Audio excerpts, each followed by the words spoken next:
नमस्कार दोस्तों, मैं रोहित आपका स्वागत करता हूं आपके अपने channel study with Ellie select पर। और आप जानते हैं, हम अपने चैनल के माध्यम से आर की तैयारी करा रहे हैं। और इसी कड़ी में आगे जुड़ते हुए आज हम आपके सामने लेकर आए हैं उत्तर प्रदेश स्पेशल का वीडियो।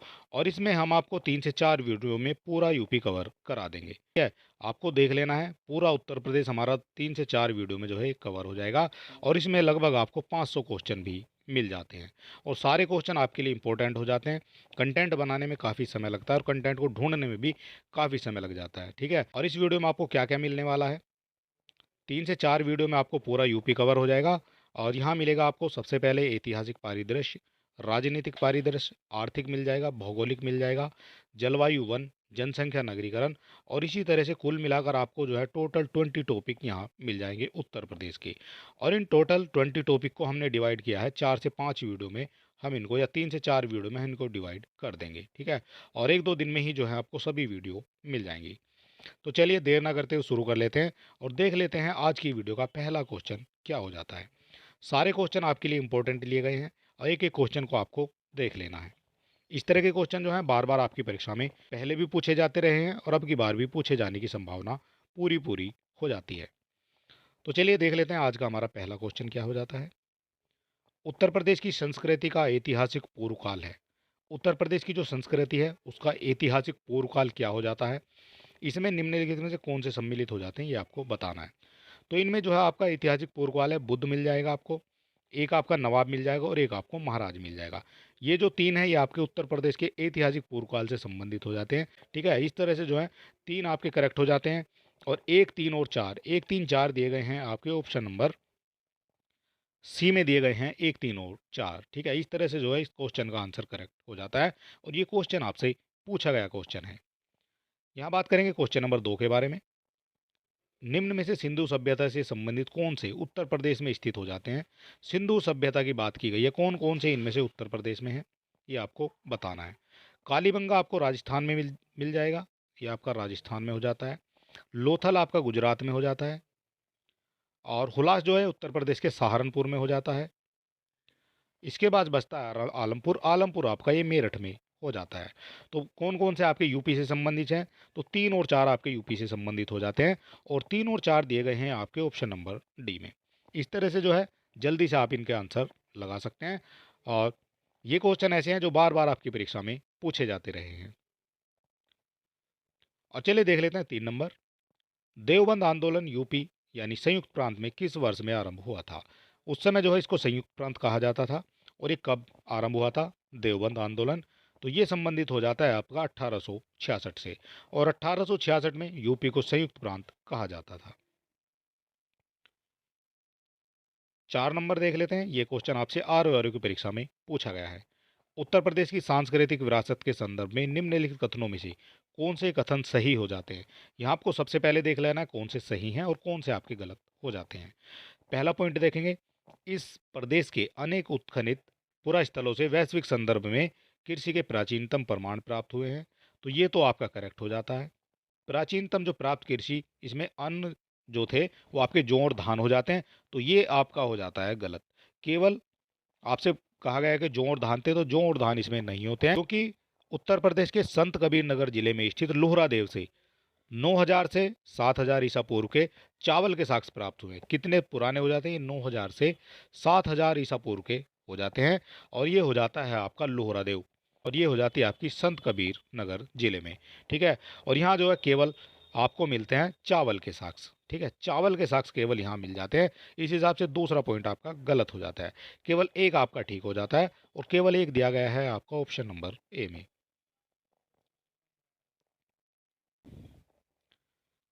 बात करेंगे 5 के बारे में। बेगम समरू ने एक अति प्रसिद्ध चर्च का निर्माण कराया था, ये कहाँ इसका निर्माण कराया गया था, तो इसका निर्माण कराया गया था मेरठ के सरदना में।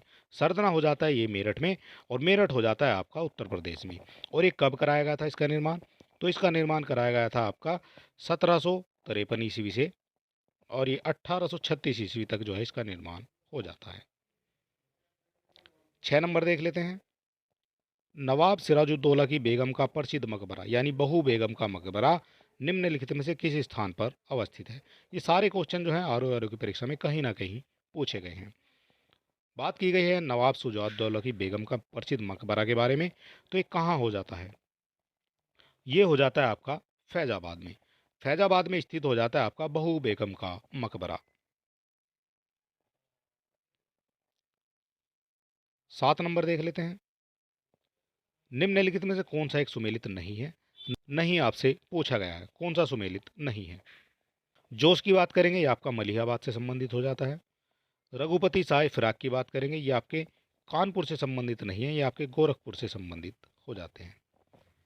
गोरखपुर से संबंधित हो जाते हैं आपके रघुपति साय फिराक।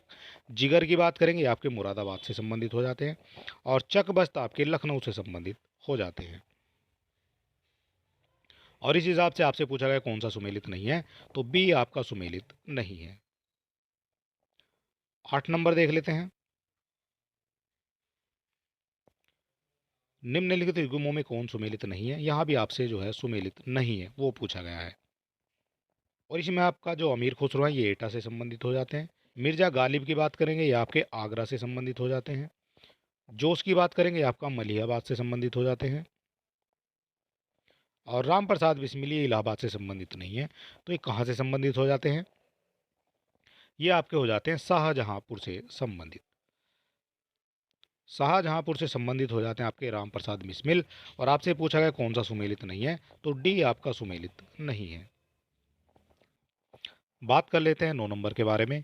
निम्नलिखित में से किसका जन्म आगरा में हुआ था? आगरा में किस किस का जन्म हो जाता है ये आपको बताना है। और ये हो जाते हैं, एक आपके मीर तकी हो जाते हैं, इनका जन्म जो है आगरा में हो जाता है। एक आपके मिर्जा गालिब हो जाते हैं, इनका जन्म भी आगरा में हो जाता है। और इस तरह से जो है ए और डी आपके हो जाते हैं करेक्ट। ए और डी इनके दोनों के जन्म जो हैं आपके आगरा से संबंधित हो जाते हैं। और आपके जो है दोनों ऑप्शन ये करेक्ट हो जाते हैं, ए और डी आपके बोथ करेक्ट हो जाते हैं। और ये हो जाता है हमारा क्वेश्चन नंबर 10।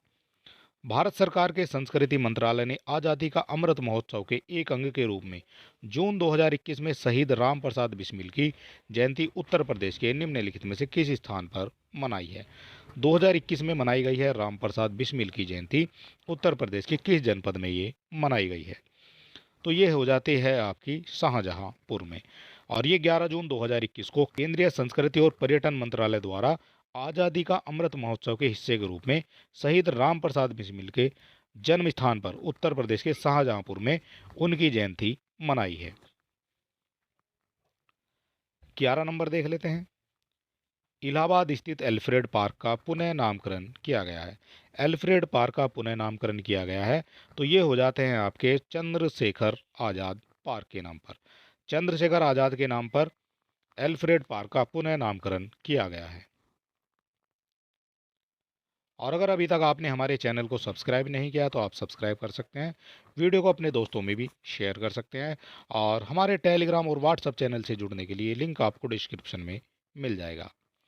और यहाँ बात करेंगे, आप हमारे चैनल पर विजिट करेंगे तो आपको जो है सारे सब्जेक्ट की प्लेलिस्ट वहाँ जो है अलग अलग मिल जाएगी। वहाँ जाकर आप सभी तरह की वीडियो देख सकते हैं। ये हो जाती है हमारी टॉपिक वाइज वीडियो, जिस तरह से यहाँ दिखाया गया है उसी तरह से जो हमारे चैनल पर मिल जाएगी। 12 नंबर देख लेते हैं। मोतीलाल नेहरू बाल संग्रहालय स्थित है। ये कहाँ हो जाएगा? मोतीलाल नेहरू बाल संग्रहालय, तो ये हो जाता है आपका लखनऊ में। लखनऊ में स्थित हो जाता है। और 1957 में जो है इसकी स्थापना की गई थी। 13 नंबर देख लेते हैं। भारत कला भवन संग्रहालय अवस्थित है। भारत कला भवन संग्रहालय ये कहाँ स्थित हो जाता है? तो ये स्थित हो जाता है आपका वाराणसी में। और वाराणसी में इसकी स्थापना हो जाती है 1920 में। 1920 में इसकी स्थापना हो जाती है राय कृष्ण दास जी के द्वारा। 14 नंबर देख लेते हैं। निम्न में से कौन सा युग्म सुमेलित नहीं है? नहीं आपसे पूछा गया है कौन सा सुमेलित नहीं है। विंध्याचल ये आपका मिर्जापुर से संबंधित हो जाती हैं। देवा शरीफ ये आपका बाराबंकी से संबंधित हो जाता है। हस्तिनापुर ये आपका मेरठ से संबंधित हो जाता है। लेकिन श्रृंगवेश्वर जो है ये आपका फैजाबाद से संबंधित नहीं है। ये कहाँ से संबंधित हो जाता है? तो ये आपका इलाहाबाद से संबंधित हो जाता है। इलाहाबाद यानी वर्तमान में आप इसको प्रयागराज भी कह सकते हैं। 15 की बात करते हैं। महर्षि वाल्मीकि आश्रम स्थित है। महर्षि वाल्मीकि आश्रम कहाँ स्थित हो जाएगा ये आपको बताना है। और ये हो जाता है आपका बिठूर में, और बिठूर आपका कानपुर में हो जाता है। और बात करते हैं 16 नंबर की। विख्यात भारत माता मंदिर स्थित है। जो आपका विख्यात भारत माता मंदिर है ये कहाँ स्थित हो जाता है? तो ये आपका वाराणसी में स्थित हो जाता है, और ये काफ़ी फेमस जगह है। ये भी आपको याद रखना है, इसका निर्माण किसके द्वारा कराया गया था? तो ये कराया गया था बाबू शिव प्रसाद गुप्त और महात्मा गांधी जी के द्वारा। 1936 में इसका निर्माण हो जाता है। ठीक है, ये आपको याद रखना है, 1936 में इसका निर्माण कराया गया था। 17 नंबर देख लेते हैं। सारनाथ स्थित है। सारनाथ कहाँ स्थित हो जाता है? तो ये आपका सारनाथ उत्तर प्रदेश में स्थित हो जाता है, और उत्तर प्रदेश के वाराणसी जिले में स्थित हो जाता है सारनाथ। और एक प्रसिद्ध तीर्थ स्थल भी हो जाता है, जहाँ महात्मा बुद्ध ने अपना प्रथम उपदेश 5 ब्राह्मण शिष्यों को दिया था। ठीक है, ये आपको याद रखना है, वही जो है सारनाथ हो जाता है जहाँ। और ये क्वेश्चन भी आपसे पूछा जाता है कि महात्मा बुद्ध ने अपना प्रथम उपदेश कहाँ दिया था? तो ये भी आपका सारनाथ में हो जाता है। 18 नंबर देख लेते हैं। आगरा स्थित दयाल बाग संबंधित है। ये किससे संबंधित हो जाता है? तो ये संबंधित हो जाता है आपका राधा स्वामी पंथ से। आगरा का जो स्थित दयाल बाग है ये राधा स्वामी पंथ से संबंधित हो जाता है। 19 नंबर देख लेते हैं। सूची 1 को सूची 2 से सुमेलित करना है, और दिए गए कूट से सही उत्तर का आपको चयन करना है। इधर आपकी सूची 1 दी गई है, इधर आपकी सूची 2 हो जाती है। बात करेंगे फतेहपुर सीकरी के बारे में। फतेहपुर सीकरी अकबर से संबंधित हो जाती है। एक आपका 3 हो जाता है, और ए का 3 दिया गया है आपका ऑप्शन नंबर ए में, तो यही आपका करेक्ट हो जाता है। बाकी बात कर लेते हैं जौनपुर सिटी। जौनपुर सिटी किससे संबंधित हो जाती है? तो जौनपुर आपकी ये फिरोज शाह तुगलक से संबंधित हो जाती है। आगरा सिटी की बात करेंगे, ये सिकंदर लोदी से संबंधित हो जाती है।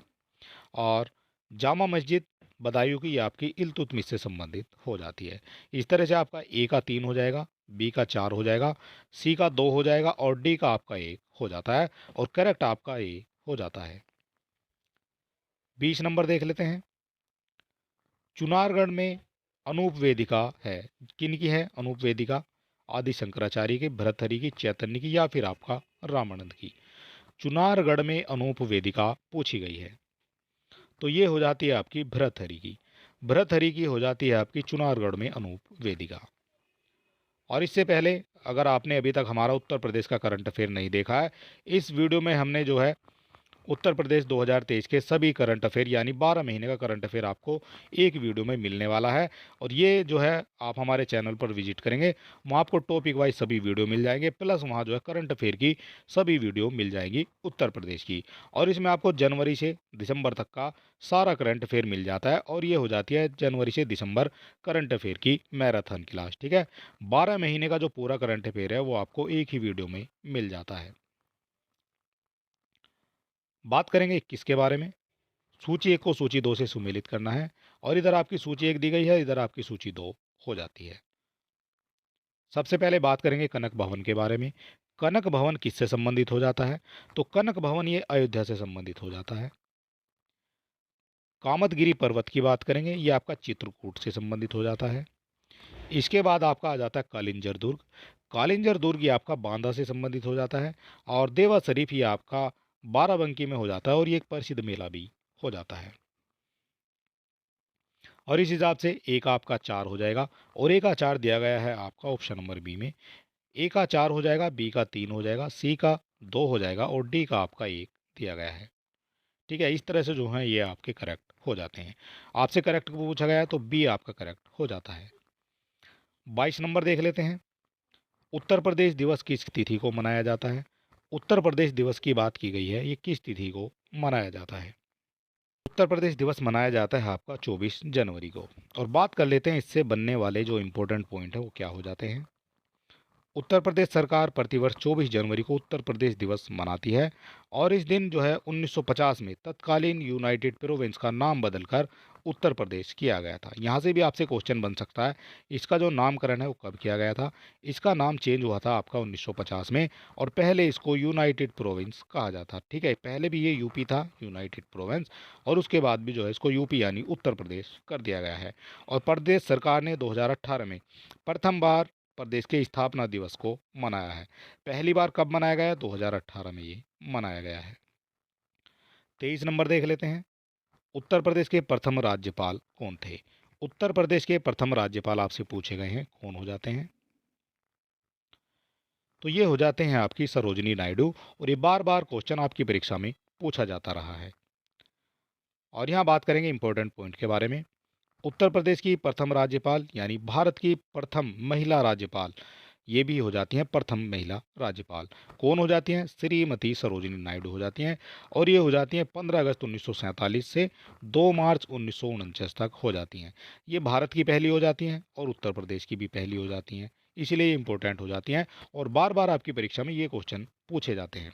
और वर्तमान की बात करेंगे तो यह आपकी आनंदीबेन मफतबाई पटेल उत्तर प्रदेश की राज्यपाल हो जाती हैं। निम्नलिखित में कौन उत्तर प्रदेश के मुख्यमंत्री नहीं थे?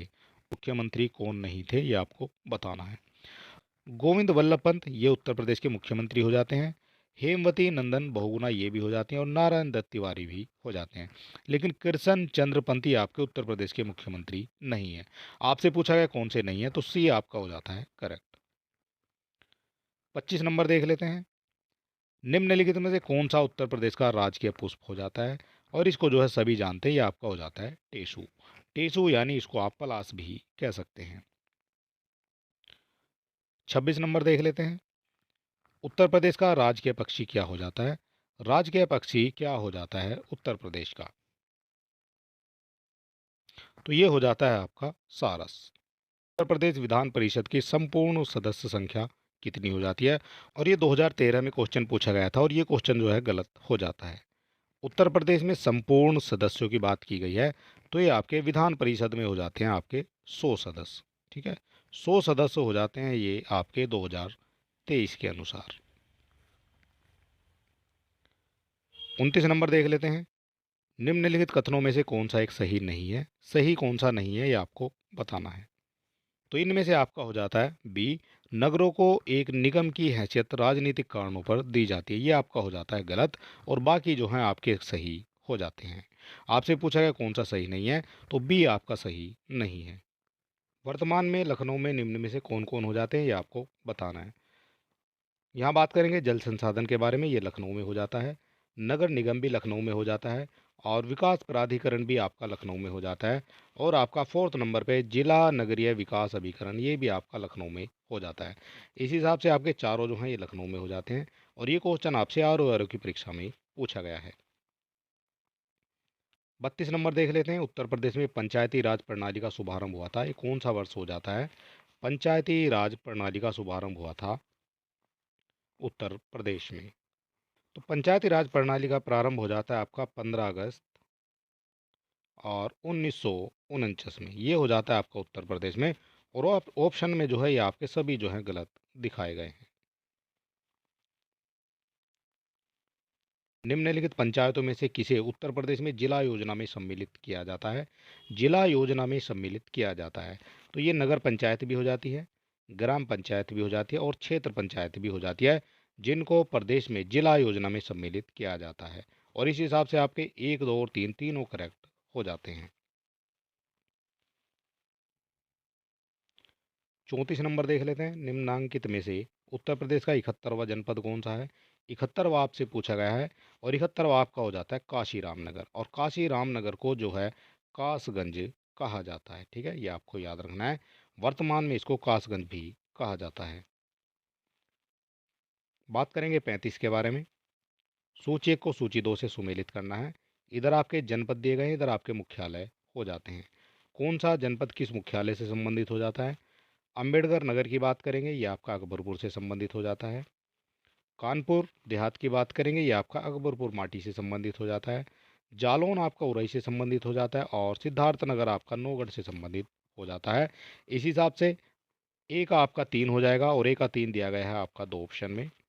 बी का आपका 1 हो जाएगा और बी का आपका हो जाता है ऑप्शन नंबर डी में। ए का 3 हो जाएगा, बी का 1 हो जाएगा, सी का 4 हो जाएगा और डी का आपका 2 हो जाता है। ठीक है, इस तरह से जो है आपका डी करेक्ट हो जाता है। और ये भी ऑप्शन जो है आपका मुख्यालय और जनपद से दिया गया है। इसी तरह से जो है यहाँ आपको जनपद दिए गए हैं, इधर आपके मुख्यालय दे दिए गए हैं। गौतम बुद्ध नगर की बात करेंगे, ये जो है नोएडा से संबंधित हो जाता है। ज्योतिबा फुले नगर की बात करेंगे, इनका मुख्यालय कहाँ हो जाता है? तो इनका मुख्यालय हो जाता है आपका अमरोहा में। संत कबीर नगर ये आपका खलीलाबाद में हो जाता है। और सिद्धार्थ नगर ये आपका नौगढ़ से संबंधित हो जाता है। ठीक है, यहाँ जो है इनके मुख्यालय हो जाते हैं। ए का आपका 4 हो जाएगा और ए का 4 दिया गया है आपका 2 ऑप्शन में। बी का आपका 1 हो जाएगा और बी का 1 जो है ये आपका डी में दिया गया है। ए का आपका 4 हो जाएगा, बी का 1 हो जाएगा, सी का 2 और डी का आपका 3 हो जाता है। ठीक है, यहाँ भी जो है डी आपका करेक्ट हो जाता है। 37 नंबर देख लेते हैं। गौतम बुद्ध नगर जिले का मुख्यालय कहाँ हो जाता है? तो ये आपका हो जाता है नोएडा में। और ये पूछा गया है आपसे, वर्तमान में उत्तर प्रदेश में मंडलों और जनपदों की संख्या कितनी है? तो वर्तमान में मंडलों और जनपदों की संख्या 18 आपके मंडल हो जाते हैं और 75 आपके जिले हो जाते हैं। ठीक है, ये आपका हो जाता है करेक्ट। नोएडा उत्तर प्रदेश में किस जिले में स्थित हो जाता है, ये आपको बताना है। तो नोएडा उत्तर प्रदेश के गौतम बुद्ध नगर जिले में स्थित हो जाता है। उत्तर प्रदेश में निम्नलिखित में से कौन सा शहर निर्यात विकास केंद्र नहीं है? तो ये आपका इलाहाबाद हो जाता है, ये आपका निर्यात विकास केंद्र नहीं है। यहाँ आपसे पूछा गया है उत्तर प्रदेश में 2018-19 के बजट का आकार कितना है? 2018-19 का नहीं देखेंगे, हम देखेंगे 2023 और 24 का बजट का आकार, ये आपको पता होना जरूरी हो जाता है। और आपसे पूछा जाएगा 2023-24 का बजट ये कितना हो जाएगा? तो ये हो जाएगा आपका 6,90,242.43 करोड़ रुपये। ये हो जाता है आपका उत्तर प्रदेश का बजट। ठीक है, ये आपको याद रखना है, ये 23-24 का बजट हो जाता है। और यहाँ हम देख लेते हैं गीडा के बारे में। गीडा किसको कहा जाता है? गीडा की बात की गई है और गीडा हो जाता है आपका गोरखपुर औद्योगिक विकास प्राधिकरण, ये हो जाता है आपका गीडा। ठीक है, इस तरह से जो है आप इसको याद रख सकते हैं, गोरखपुर इंडस्ट्रियल डेवलपमेंट अथॉरिटी। ठीक है, और नेक्स्ट क्वेश्चन देख लेते हैं। निम्नलिखित में कौन सा उत्तर प्रदेश के उद्यमियों को उद्योग में एवं उद्योग लगाने में सहायता प्रदान करता है? कौन हो जाता है जो आपका उद्योग लगाने में सहायता प्रदान करता है? तो ये हो जाता है आपका उद्योग बंधु। ठीक है, उद्योग बंधु एक वेबसाइट हो जाती है जिसमें आपके उद्योग लगाने और उद्योग से संबंधित सभी जो है कार्यक्रम देखने को मिल जाते हैं। और इसमें समस्याओं का जो है समाधान भी जो है उद्योग बंधु के द्वारा किया जाता है। उत्तर प्रदेश राज्य पर्यटन विकास निगम लिमिटेड की स्थापना की गई है। कब की गई है उत्तर प्रदेश राज्य पर्यटन विकास निगम लिमिटेड की स्थापना? तो ये हो जाती है आपकी 1974 में। 1974 में इसकी स्थापना हो जाती है। उत्तर प्रदेश में पर्यटन विकास निगम की स्थापना ये भी आपका 1974 हो जाता है। क्वेश्चन को आपको किसी भी तरह से आपसे पूछा जा सकता है। अगला क्वेश्चन देखते हैं। उत्तर प्रदेश में सिंगल विंडो क्लियरेंस विभाग के संबंध में निम्नलिखित में विचार करना है और नीचे दिए कूट से सही उत्तर का भी आपको चुनाव करना है। कौन सा इनमें से सही हो जाता है? तो देख लेते हैं। जो आपका औद्योगिक सेवाएं होती हैं इससे संबंधित हो जाती हैं। औद्योगिक स्वीकृति ये भी संबंधित हो जाती है और औद्योगिक अनुमोदन ये भी आपका संबंध हो जाता है, लेकिन आपका ये संबंधित इससे नहीं है। औद्योगिक ठोस प्रबंधन, अवशिष्ट प्रबंधन ये संबंधित नहीं है। आपके 1 2 3 संबंधित हो जाते हैं और 1 2 3 दिए गए हैं आपके ऑप्शन नंबर सी में। रोजगार की दृष्टि से उत्तर प्रदेश का सबसे बड़ा उद्योग कौन सा हो जाता है? रोजगार की दृष्टि से उत्तर प्रदेश का सबसे बड़ा उद्योग ये आपका हथकरघा उद्योग हो जाता है। उत्तर प्रदेश में सर्वाधिक प्रतिशत कर्मचारी नियोजित किस क्षेत्र में हो जाते हैं? सर्वाधिक जो कर्मचारी हैं उनका प्रतिशत किस क्षेत्र में हो जाता है? तो ये हो जाता है आपका कृषि क्षेत्र में।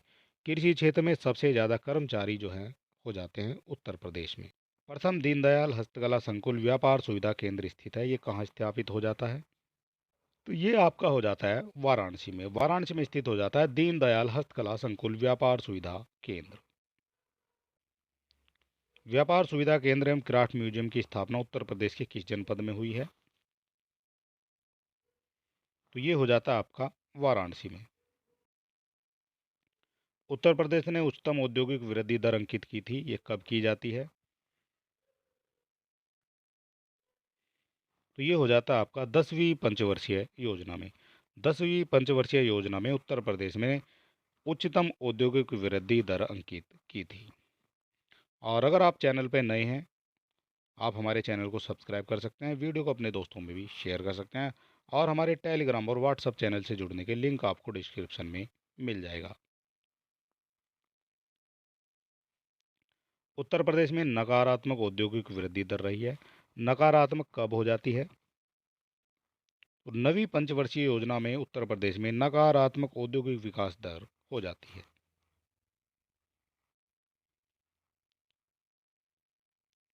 तीव्र औद्योगिकरण हेतु निवेश करने तथा रोजगार के अवसरों के सृजन के लिए उत्तर प्रदेश सरकार राज्य का पहला आंकड़ा केंद्र स्थापित करेगा।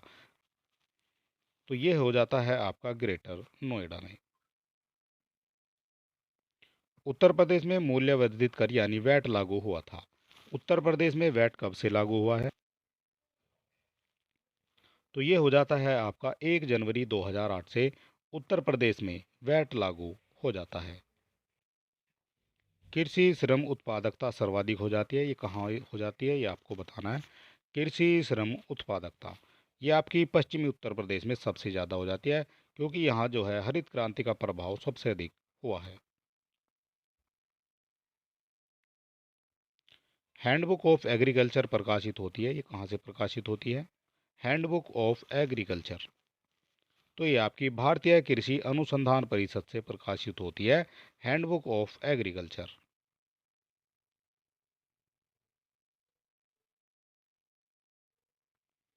उत्तर प्रदेश में आलू निर्यात जोन स्थित है। ये कहाँ स्थित हो जाता है? आलू निर्यात जोन।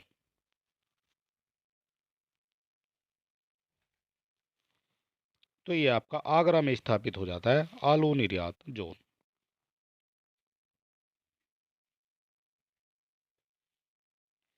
उत्तर प्रदेश में मान्यता प्राप्त स्टॉक एक्सचेंज हो जाता है। ये कहाँ हो जाता है? तो ये आपका कानपुर में हो जाता है, मान्यता प्राप्त स्टॉक एक्सचेंज।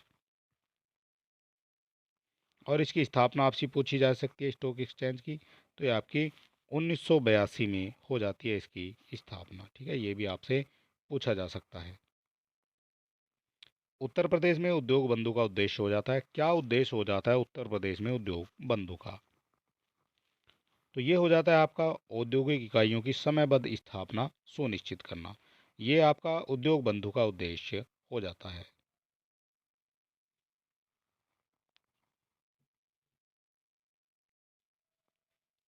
निम्नलिखित राज्यों में किससे उत्तर प्रदेश की सीमा नहीं लगती है?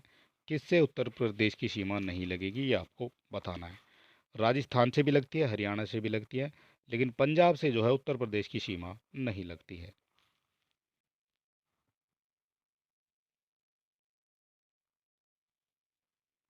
उत्तर प्रदेश की सीमा रेखा भारत के कितने राज्यों से मिलती है? उत्तर प्रदेश की सीमा रेखा भारत के कितने राज्यों से मिलती है? तो भारत के हो जाते हैं आपके 9 राज्य हो जाते हैं। इनमें 8 आपके राज्य हो जाते हैं, और एक आपका दिल्ली हो जाता है केंद्र शासित प्रदेश। ठीक है, ये आपको याद रखना है। एक आपका केंद्र शासित प्रदेश हो जाता है दिल्ली, और 8 राज्य आपके हो जाते हैं।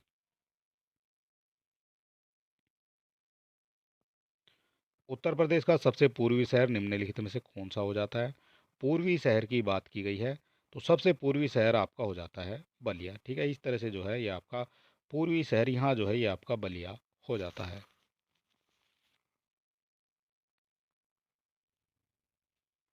लखनऊ जिले की सीमा निम्नलिखित में किस जिले की सीमा को स्पर्श नहीं करती है? किस जिले की सीमा को स्पर्श नहीं करेगी? तो ये आपका बलिया हो जाता है। बलिया जो है उत्तर प्रदेश का सबसे पूर्वी जिला हो जाता है, और लखनऊ जो है सेंटर के आसपास स्थित होता है, इसलिए बलिया से लखनऊ की सीमा जो है नहीं मिलेगी। उत्तर प्रदेश में न्यूनतम क्षेत्र वाला जनपद कौन हो जाता है? जिसका न्यूनतम क्षेत्रफल हो जाता है वो जनपद आपसे पूछा गया है। तो ऑप्शन में दिया गया है आपका गौतम बुद्ध नगर, ये आपका सबसे कम जो है क्षेत्रफल वाला जिला हो जाता है। और यहाँ देखेंगे इंपॉर्टेंट पॉइंट के माध्यम से, दिए गए विकल्प में न्यूनतम क्षेत्रफल वाला जिला गौतम बुद्ध नगर हो जाता है, और जिसका क्षेत्रफल है 1282 यानी 1282 वर्ग किलोमीटर। और उत्तर प्रदेश सांख्यिकी पत्रिका 2022 के अनुसार प्रदेश का क्षेत्रफल की दृष्टि से 75 जिलों में सबसे छोटा जिला आपका हापुड़ हो जाता है, जिसका क्षेत्रफल 660 वर्ग किलोमीटर हो जाता है। ये भी आपको याद रखना है।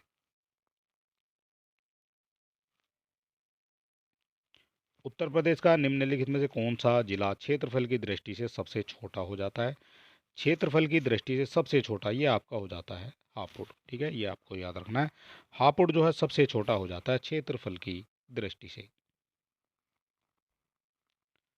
उत्तर प्रदेश के निम्नलिखित जिलों में किसका क्षेत्रफल सर्वाधिक हो जाता है? किसका क्षेत्रफल सर्वाधिक हो जाता है ये आपको बताना है।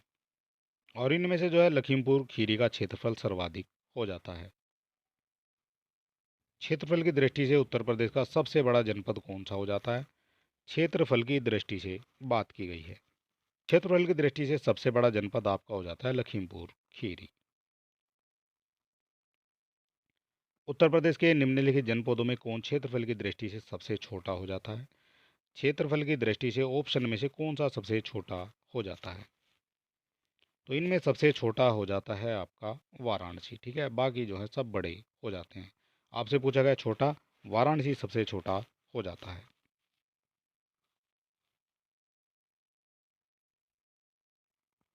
निम्नलिखित में से कौन सा जनपद इलाहाबाद के साथ सीमा नहीं बनाता है? इलाहाबाद के साथ कौन सीमा नहीं बनाएगा? तो ये हो जाता है आपका सोनभद्र। सोनभद्र जो है इलाहाबाद के साथ सीमा नहीं बनाता है। उत्तर प्रदेश के निम्नलिखित क्षेत्रों में किसमें अन्ना प्रथा उस क्षेत्र के लिए कृषि एवं वानिकी के लिए विकास के लिए अभिशाप हो जाती है? तो ये हो जाता है आपका उत्तर प्रदेश का बुंदेलखंड क्षेत्र।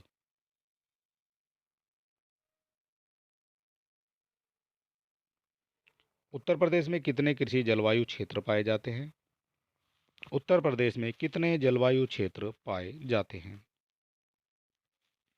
तो इसका करेक्ट आंसर हो जाता है आपका सी, यानी 9 क्षेत्र पाए जाते हैं आपके जलवायु। और उत्तर प्रदेश में 9 कृषि जलवायु क्षेत्र पाए जाते हैं। कौन कौन से हो जाते हैं? तराई, पश्चिमी मैदान और मध्य पश्चिमी मैदान, दक्षिण पश्चिम अर्धशुष्क मैदान, मध्य मैदान, बुंदेलखंड, उत्तर पूर्वी मैदान और विंध्य की पहाड़ियाँ। ये 9 क्षेत्र हो जाते हैं आपके कृषि जलवायु क्षेत्र। उत्तर प्रदेश में मुख्य रूप से कितने जलवायु क्षेत्र आते हैं? ये भी आपसे पूछा गया है। मुख्य रूप से आपके 9 ही हो जाते हैं। उत्तर प्रदेश विभाजित किया गया है 9 सस्य जलवायु क्षेत्रों में। इस तरह से भी आपसे क्वेश्चन पूछे जाते हैं।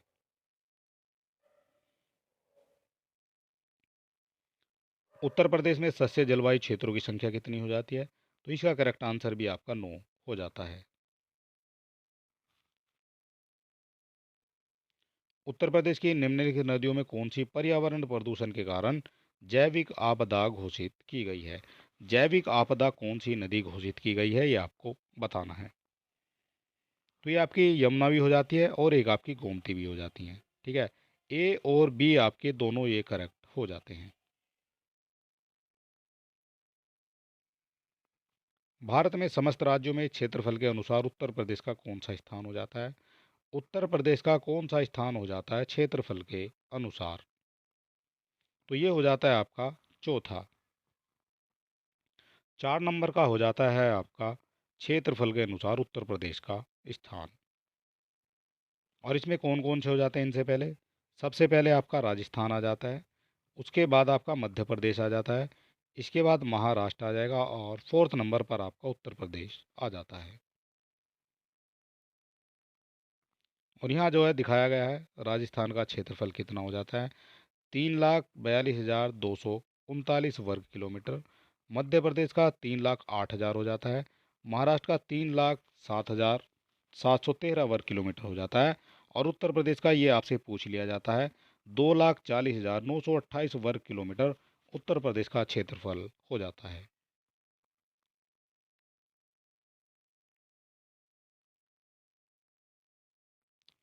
2011 की जनगणना के अनुसार उत्तर प्रदेश में साक्षरता दर 2001 से 11 तक की वृद्धि कितनी हो जाती है? वृद्धि आपसे पूछी गई है 2001 से 2011 की। तो ये हो जाती है आपकी 11.45%। 2011 की जनगणना के अनुसार 2001 से और 2011 तक वृद्धि 11.45% हो जाती है उत्तर प्रदेश में साक्षरता दर में। यूपी में 2011 की भारत की जनगणना के अनुसार साक्षरता दर कितनी हो जाती है? तो ये हो जाती है आपकी 67.68%। ये हो जाती है आपकी उत्तर प्रदेश की साक्षरता दर।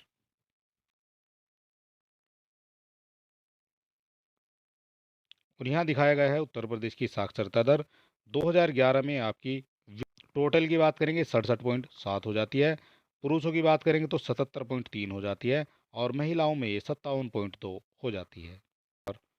अगर आप चैनल पे नए हैं तो आप हमारे चैनल को सब्सक्राइब कर सकते हैं, वीडियो को अपने दोस्तों में भी शेयर कर सकते हैं और हमारे टेलीग्राम और व्हाट्सएप चैनल से जुड़ने के लिए लिंक आपको डिस्क्रिप्शन में मिल जाएगा।